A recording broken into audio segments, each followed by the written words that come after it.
আসসালামু আলাইকুম। চলছে জলপাইয়ের সিজন। জলপাইয়ের আচার তৈরি করে সারা বছর সংরক্ষণ করে রাখলে খিচুড়ি বা ভর্তা ভাতের সাথে আচারের তেল দিয়ে খাওয়ার মজাই আলাদা। অনেকের কাছে অভিযোগ শোনা যায় আচার দীর্ঘদিন ভালো থাকে না। আজকে আপনাদের সাথে শেয়ার করব কি করলে আচার দীর্ঘদিন সংরক্ষণ করতে পারবেন খুব ভালোভাবে। তো এখানে আমি হাফ কেজি জলপাই নিয়েছি, খুব ভালো করে ধুয়ে নিয়েছি। আর জলপাইটা এই যে দেখতে পাচ্ছেন কেটে নিয়েছি একটু। এটাকে আমি অল্প করে সেদ্ধ করে নিব। এর জন্য আমি এখানে পানি দিয়েছি, পানিটা ফুটে উঠেছে। এখানে সামান্য পরিমাণ লবণ দিয়ে দিব। যদি ঠান্ডা পানিতে জলপাই সেদ্ধ করতে দেন তাহলে জলপাইটা গলে যাওয়ার সম্ভাবনা থাকে। আর এখানে জলপাইয়ের আচার তেল আচার করব, তার জন্য জলপাইগুলো আস্ত রাখবো বলে আমি পানিটা আগেই ফুটিয়ে নিয়েছি। আর সুন্দর সুঘ্রাণ হওয়া পর্যন্ত আমি জলপাইটা সেদ্ধ করব এবং জালটা অফ করে জলপাইটা ছেঁকে নিব। এখানে আমি কিছু মশলা নিয়েছি। 2 চামচ গোটা ধনিয়া, 2 চামচ পাঁচফোড়ন, 2 চামচ সাদা সরিষা, 1 চামচ জিরা, 1 চামচ মৌরি নিয়েছি আর 5টি ছোট এলাচ, 6-7 এর সাথে 6-7টি শুকনো মরিচ দিয়ে দিচ্ছি। এই সবগুলোকে আমি শুকনো খোলায় ভেজে নিব। এখানে আমি প্যান দিয়েছি, প্যানটা গরম হয়ে এসেছে। এখানে আমি শুকনো মরিচটা আগে দিয়ে দিচ্ছি ভেজে নেওয়ার জন্য। অনেক রকম ভাবে জলপাইয়ের আচার তৈরি করা যায়, তবে আমার এই টক ঝাল মিষ্টি জলপাইয়ের আচার আপনারা একবার ট্রাই করবেন, অবশ্যই আপনাদের ভালো লাগবে আশা করছি।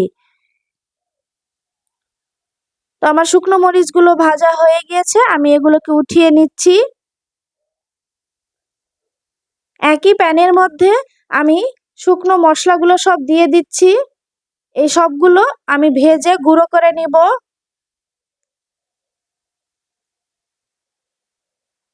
খুব বেশি কড়া করে ভাজবো না, তাহলে মশলা তিতা হয়ে যাবে। যখন সরিষাগুলো ফুটতে শুরু করবে তখনই আমরা চুলার জাল অফ করে দিব, কারণ ফ্রাই প্যানে অনেকক্ষণ গরম থাকে। এখানে মশলা রেখে দিলে মশলাগুলো অটোমেটিকলি গরম মুচমুচে হয়ে যায়। তো আপনারা দেখে নিশ্চয় বুঝতে পারছেন সরিষাগুলো সব ফুটতে শুরু করেছে। এ পর্যায়ে আমি চুলার জালটা অফ করে দিয়ে একটু ঢাকনা দিয়ে দিলাম, সরিষাগুলো যেন ফুটে বাইরে পড়ে না যায়। সাথে সাথে একটু পরে আমি আবার ঢাকনাটা উঠিয়ে নিয়ে এই যে নেড়ে দিচ্ছি। এগুলো সব আমি এখন পাটায় বেটে নিব খুব ভালো করে। চলে যাচ্ছি আমি মেন প্রসেসে। এখানে আমি কড়াই নিয়েছি আর কড়াইটা খুব ভালো করে গরম হয়ে আসলে দিয়ে দিচ্ছি 1.5 কাপ পরিমাণ সরিষার তেল। সরিষার তেলটা খুব ভালোভাবে গরম হয়ে আসলে এর সাথে আমি 8টির মতো শুকনো মরিচ দিয়ে দিচ্ছি। শুকনো মরিচটা আস্তই দিয়ে দিব, এটা আচারের সুন্দর একটা সুঘ্রাণ আসে। এর সাথে দিয়ে দিলাম 2টা তেজপাতা এবং 2টা দারচিনি, আর তার সাথে দিয়ে দিলাম হাফ কাপ পরিমাণ থেতো করে রাখা রসুন। এই সব রসুনগুলো এখন একদম সুন্দর বাদামি হওয়া পর্যন্ত আমি ভেজে নিব।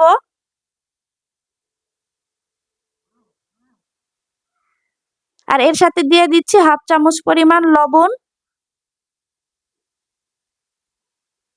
আর এর সাথে দিয়ে দিলাম যে 1 চামচ বিট লবণ। বিট লবণটা অবশ্যই দিবেন, বিট লবণ দিলে আচারের একটা সুন্দর টেস্ট আসে। এর সাথে দিয়ে দিলাম 1 চামচ পরিমাণ গুঁড়ো মরিচ এবং হাফ চামচ পরিমাণ হলুদের গুঁড়ো। এবার সবগুলো মশলা সুন্দরভাবে নেড়ে নিব। শুকনো গুঁড়ো মরিচ যদি তেল আচারে দেওয়া হয় তাহলে আচারের কালারটা খুব ভালো আসে।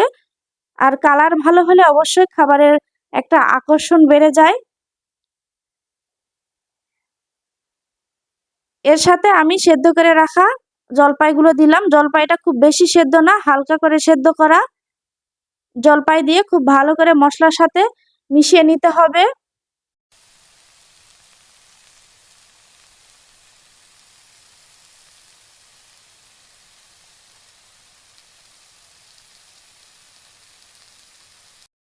এবার আমি গুঁড়ো করে রাখা মশলাগুলো দিয়ে দিচ্ছি।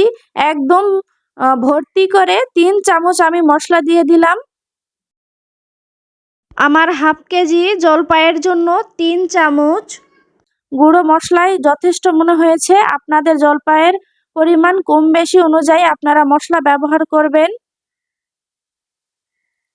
এবার সবগুলো খুব ভালোভাবে আমি মাখিয়ে নিচ্ছি।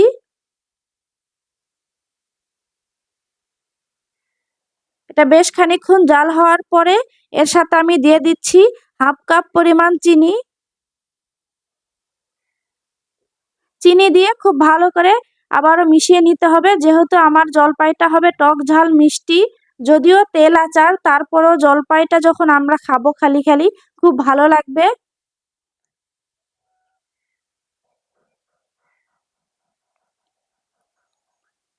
চিনিটা মোটামুটি গলে যাওয়ার পর আমরা এর সাথে আমি অ্যাড করে দিব ভিনেগার।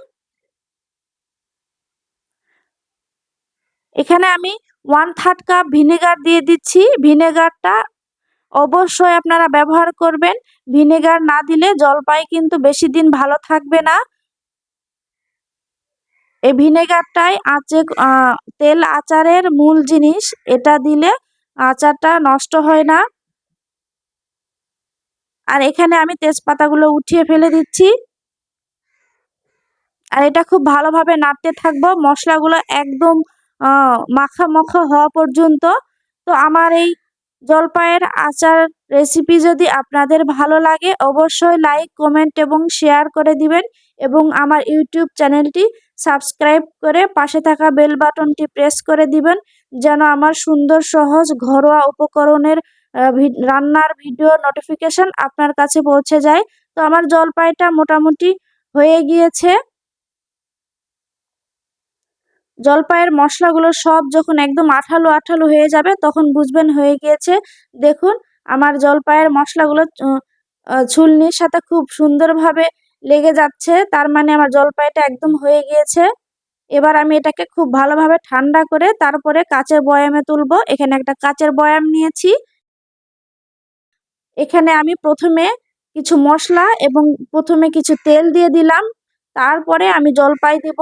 তাহলে অনেক সময় দেখা যায় জলপাইয়ের নিচে থেকে বা উপর থেকে ফাঙ্গাসে ধরে।